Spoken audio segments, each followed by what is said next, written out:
Problem.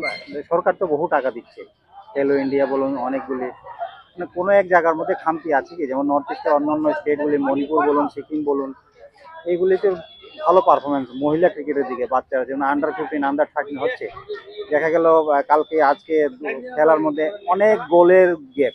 যেটা আজকে একটা খেলা গেল, এটার মধ্যে অনেক গোল, আর একটা টিম গোলই করতে পারলো না। ওর জন্য আপনাকে জিজ্ঞেস করবো, যেহেতু আপনি এই ইয়ে নিয়ে কি বলবেন? না, ব্যাপারটা এরকম না। ব্যাপারটা হচ্ছে ফার্স্ট টাইম আমরা আন্ডার 13, আন্ডার 15, আন্ডার 17 টুর্নামেন্ট শুরু করছি। বিশেষ করে মহিলার, পুরুষদের অনেক খেলা হয়েছে, মহিলাদেরকে উদ্বুদ্ধ করে মাঠে আনাটাই খুব কষ্টকর ব্যাপার। কারণ আমাদের এখানে সব ওভার পেড লোক, তারা দিন এনে কাজ করে, দিনের কাজ করার জন্য তারা নানান জায়গায় ঘোরাঘুরি করে, তার মধ্যে থেকে তাদের আইনে মাঠে আনাটা একটা বিরাট ব্যাপার। এর মধ্যে কিছু কিছু জায়গাতে যেমন কিল্লা, জম্পুইজলা বা আমাদের নর্থে যারা আছে সেই সব জায়গাতে কিছু কিছু টিম তারা আগে থেকেই তৈরি আসতো। এখন বেশ কিছু নতুন জায়গাতে আমরা ধরে নিচ্ছি, যেমন সিমনা, তৈদু, এরকম কিছু করছি। যেমন তৈদুর টিম আজকে বেশ কিছু গোল করছে। তো মোটামুটি আমরা সারা ত্রিপুরা রাজ্যে এটা চেষ্টা করতেছি।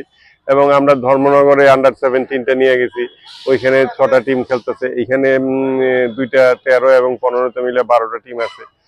তো মোটামুটি প্রায় 270 থেকে 300টা প্লেয়ার এই টুর্নামেন্টগুলিতে খেলতেছে।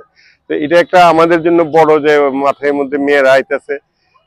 এবং আগামী দিন আমাদের মানে হইতেছে যে তারা মাঠে ভালো পারফরমেন্সই করবো, কারণ আমরা কোচ প্রচুর দিচ্ছি, দেওয়ার চেষ্টা করতেছি। সুতরাং আমি আশাবাদী যে শুরুতে এরকম হইতেছে, কিছু কিছু জায়গাতে খুব ভালো তারা আগে থেকে পরিচর্যা পাইছে। নতুন যারা করতেছে তারা সবে শুরু হয়েছে।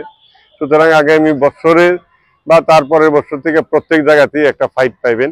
এবং বিশেষ করে আমি আপনার কইতেছি, যেমন স্পোর্টস স্কুল, যেটা পানিসাগরকন, বাজারঘাটকন তারা তৈরি করতেছে, কিন্তু এবার স্পোর্টস স্কুলের সাথে ফুলুজানু খুব ভালো খেলছে গত আজকে। এবং তৈদু খুব স্পোর্টস স্কুলের সাথে ভালো খেলবো করে আমি আশাবাদী। সুতরাং আগামী দিনে আস্তে আস্তে প্রত্যেকটা টিমই ভালো হইতেছে। প্রথম বছর যখন আমরা করছিলাম আজকে থেকে 3 বছর আগে, তখন এরকমই ছিল, 10 গোল 0, 12 গোল 2 গোল এরকম ছিল। তবে একটা দুইটা টিম ছাড়া বাকিগুলি কিন্তু মোটামুটি সব ভালো খেলতেছে। আমি আশাবাদী আগামীতে ত্রিপুরার মাঠে মহিলা টিম ভালো পারফরমেন্স হইব এবং আমরা আগামী দিনে মহিলারে নিয়ে আগে যেতে পারবো।